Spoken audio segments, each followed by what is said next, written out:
A lejohet me I djeg hajmalit? Në fakt, unë këshilloj çdo njërin që mos të merret me hajmali.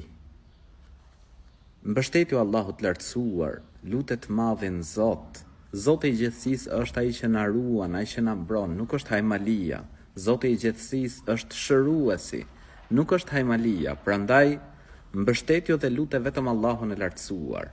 Nëse ka ndodhur që dikush prej familjarëve tu apo ti ke gabuar dhe ke shkuar ke këta njerëzit që merren me shkresa, me nuska, me hajmali, të këshilloj që ta marrësh këtë hajmali, hape me kujdes duke lexuar fjalën e Allahut lartësuar, duke lexuar ajetin Kursi, 3 suret e fundit.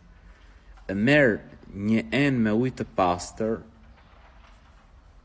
lexo në të ajetin Kursi, 3 suret e fundit të Kur'anit, merre hajmalin, nuskën, apo çfarë do lloj gjëje që t'japin ato, pra nga këto shkresat, merri, futi me kujdes në këtë enën e ujit duke lexuar Kur'an dhe fërkoje derisa t'i ik boja.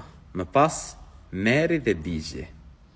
Zoti ju rujt dhe gjithmonë mbështetjo vetëm Allahut të lartësuar.